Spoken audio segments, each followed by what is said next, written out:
एक बार की बात है, एक पुरानी झोपड़ी में अपनी पत्नी के साथ रमेश नाम का एक बांस काटने वाला रहता था। हर सुबह वह बांस काटने के लिए जंगल में जाता था और फिर उसे बाजार में बेचने के लिए सामान बनाता था। वे एक गरीब पति पत्नी थे जिनके अपने बच्चे नहीं थे, लेकिन वह एक साथ बहुत खुश थे। एक दिन जंगल में बांस काटते समय रमेश ने जंगल के बीच में एक अजीब बांस देखा। बांस चमकदार पूर्णिमा की तरह चमक रहा था। उसने सावधानी से बांस को हल्के से काटा ताकि उसे खोल सके। फिर उसे तो अपनी आंखों पर विश्वास ही नहीं हुआ। अंदर एक छोटी सी लड़की थी। वह रमेश के अंगूठे जितनी बड़ी थी।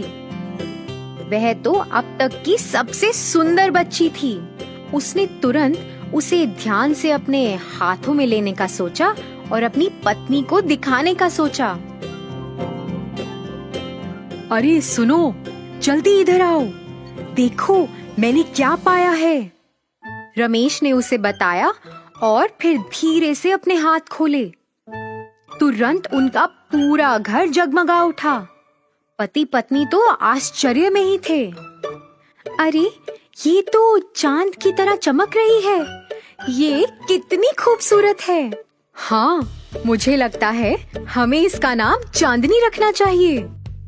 पत्नी ने एक कपड़ा लिया और उस पर चांदनी को रख दिया। तभी खिड़की से एक नरम हवा चली और छोटी लड़की पत्नी के हाथों से उड़ गई। जब हवा बंद हो गई, वह छोटी सी लड़की एक बच्ची में तब्दील हो गई।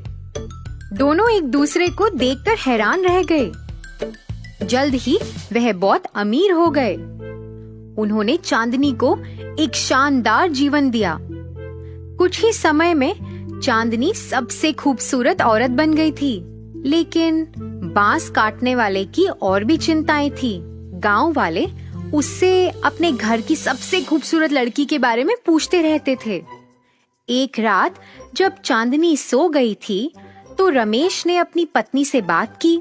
उसने उससे कहा कि वह हमेशा तो घर पर नहीं रह सकती है। अब शादी तो उसकी करानी होगी। अगले दिन रमेश ने अपनी बेटी से उसकी शादी के बारे में पूछा।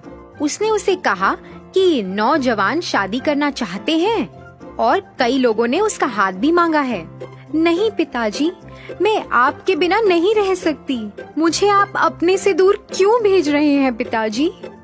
अरे मेरी प्यारी बच्ची, मैं भी तुम्हारे बिना नहीं रह सकता हूँ, लेकिन अब तुम हमेशा तो इस घर में ऐसे नहीं रह सकती हो ना। मैं तुम्हें कभी भी अपनी मर्जी के खिलाफ शादी करने के लिए मजबूर नहीं करूँगा, लेकिन कम से कम तुम उन नौजवानों से मिल तो